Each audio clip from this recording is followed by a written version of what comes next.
everybody. Can you guys hear me? Yeah. Okay, great. Awesome. So my name is Fatimah Asghar. I'm a poet and a performer and an artist. And so today I'm going to be sharing some poems with you as well as some thoughts. And so the first thing I'm going to do is I'm going to share a poem that's called Speak American. You speak so well. My family is proud I don't speak Urdu. The dining room table, a dictionary.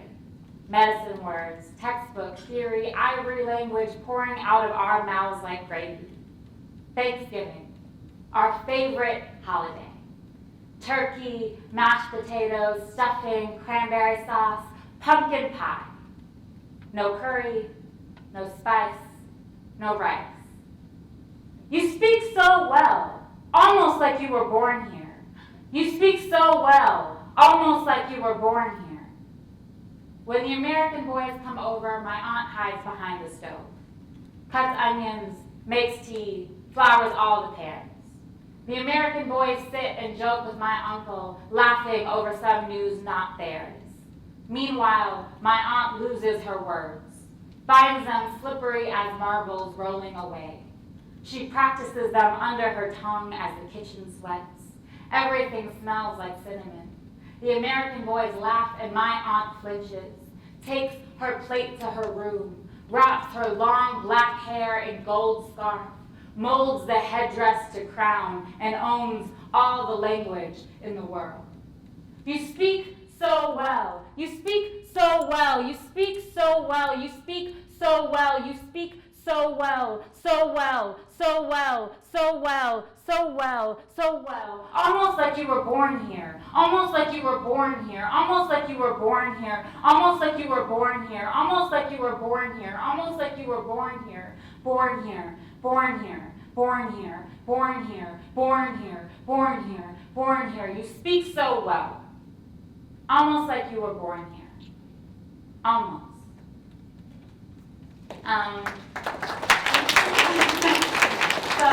It's just my ear and it keeps getting stuck to my mic.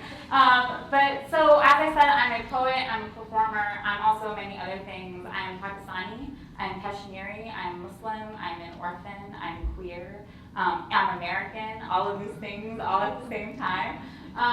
Which is mind-boggling to some people. They're like, what? And I'm like, I promise, I exist. I'm a real person.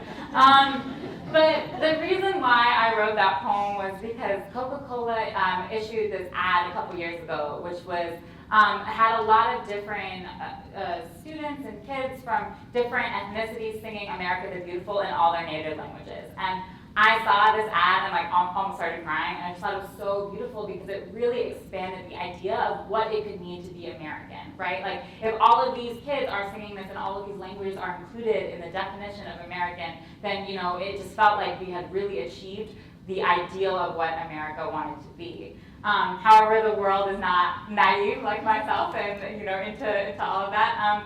So there was this tremendously negative backlash on Twitter that happened using the hashtag #SpeakAmerican, in which a lot of people were just explaining and kind of venting about how they felt like it was disgusting that America the Beautiful was being sung in other languages other than English, and how it was inappropriate and not okay, and just a lot of racism was being brought up directed at, in many cases, these young children who were singing. And that really, really upset me. It made me really mad, but it also felt like a really familiar thing, right? That the kind of denial of who gets to be American and in what that means. And growing up, you know, and having a lot of these different identity traits, I've often felt like I'm not American enough, or I'm not Pakistani enough, or I could never be enough of these certain things because I was outside of their definition, and it became really hard to have pride in any of those identity traits that I occupied.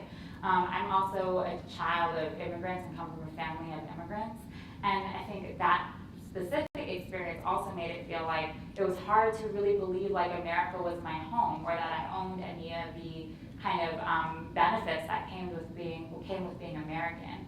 And in a lot of ways, I think our society, really easy to try to act like people are one-dimensional, right? It's easier to look at someone when they're one-dimensional because then you don't have to interact with all of their different facets. You can see, oh, this person is just this thing, or like this is how they do it.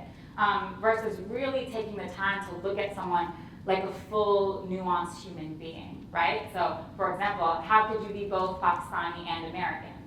Or how could you be both Muslim and queer, right? How could you be both X and Y? How do these things exist simultaneously in someone? These things that might seem like hypocrisies, yet are going on in perfect harmony. So that was something that, you know, I struggled with a lot when I was young and really felt like it was hard to be myself and to find pride in being myself. I felt like it was hard to just say, like, this is who I am, and often I shied away from sharing aspects of my identity with my own peers or with people that I was meeting, or even out of my own family, right? I felt like I couldn't do that. And I loved art though, and I loved being on stages, and I performed a lot, and I loved theater partially because it allowed an escape, right? I could be up on stage and I could have people look at me, but I could be someone else, and I didn't have to be myself. And when I was 15, I saw for the first time someone do a spoken word poem. And that person was on stage and just so themselves and could occupy all these different identities and say, this is who I am, this is what I believe in, and this is what I want you to see about me. And I was amazed by this. And I remember right after, I went on like a 2-mile run just because I was so hyped up with energy, I just couldn't sit still.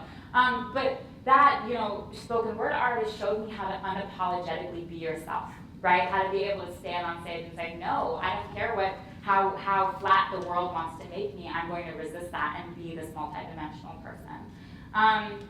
So in a lot of ways, I came to spoken word, my journey with spoken word is what led me to be the person I am today and to be as confident in myself and just to say, this is who I am and this is what I want to be.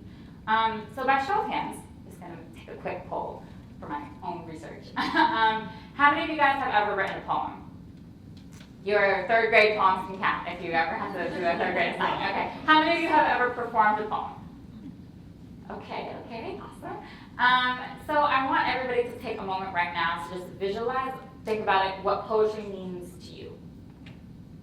I'm a teaching artist, I'm a freelance teaching artist, so I go out into public schools and colleges and teach spoken word poetry. And when I ask my students that, I get such wide answers. I get like Shakespeare, and then I get like Kendrick Lamar. And I think that that's awesome. Like that's always my ideal answer is yes, poetry and poems are Shakespeare and they are also Kendrick Lamar, right? They're occupying this vast, vast terrain that we can all kind of contribute to. To me, what poetry means is the ability to create something new, the ability to make. The root of the word poem actually means to make, which I think is just a really beautiful concept. And if we think about poetry and poems in that way, we actually can expand the definition of what it means to be a poet and what it means to create poetry. Instead of thinking of it as a single performance or something that's broken down by lines or something that has a rhyme scheme, we can start to think about poetry as anything that involves making or creating.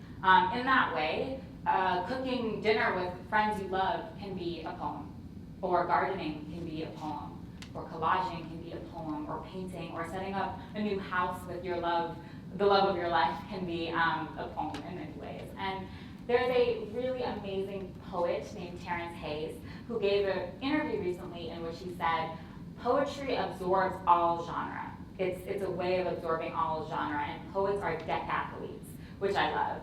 I tell my students that poets are wizards, that our words are wands, and we have access to all of them. We have access to the words of all of our languages, and ones that we don't know that we're still discovering and learning, and getting the ability to create new words in the spheres of technology and, pop culture and all of that. And that our words, when we act as wands, we can build new things, and we can create, we can question the world around us. We can reckon with people, we can ask people to look at our full selves on a stage or like see us for who we are or how we want to present ourselves. And our words can also destroy. They can ruin and they can hurt. There's a lot of pain that words cause. There's a lot of pain that people carry from words that were said to them or denied to them or thrown on them since they were young. And there are certain words that I know are filled with such hate and exist in this world and are used on a daily basis. And so it's important to remember that words are not neutral, that words are coded in histories of power and relationships and ethnicity and gender and all of this stuff and history, and it's really important to reckon with that when we're deciding what words we want to choose and what spells we want to cast. And so why I really love words, though, and the ability to construct and to make a poem is really for that ability to do something that maybe doesn't exist in this world quite yet, or to be able to use our words as avenues towards an understanding that we might not be able to gather just from our day-to-day experiences. And so I'm going to share another poem with you today. I never really, my parents died when I was really young, and I never got the chance to know them. And I think in a lot of ways, I use poetry as a way to connect with them, to talk to them, to figure out if we can still communicate in a language, even though we're not on this earth together. So the poem I'm going to share with you guys right now is called An Imagined Apology for My Father, who passed away when I was 5. Dream, love. I am a whittler in this life. We can live anywhere you want. A farm, a stable, a tiny house, and a silent field. There are no hospitals this time. Dream, love. You are 16, and I am mad at you because there is a boy in my house you swear you love. Shallow as a rotten avocado, but your eyes are big and fly-trapped with him. You expect me to love generously. Dream, love. You are 21 and fastening a medal to your graduation robe while I complain about the uneven floors of your kitchen. You are 37 and I'm calling you to say goodnight. You are 25 and I'm asking about the last episode of your favorite TV show. You are 19 and I'm watching you leave the house to go out with friends. Dream, love. You see, here, the sand is made of fish. The only thing their gills breathe is you. You, everything's air, and the ocean is nothing but waves of whispers. You were born to swim in secrets, but pull each curve of water back and you will see she's nothing but your mother, spooning you advice. Your mother will always be the ocean and I the dream, so dream, love. I'm standing at the bus stop, waiting to carry your backpack home. My arms are tree trunks that will never fall. I am all the sidewalk you walk on, so you will never need to walk home alone again. Dream, love. You are every age, and I am staying up, waiting for you to come home.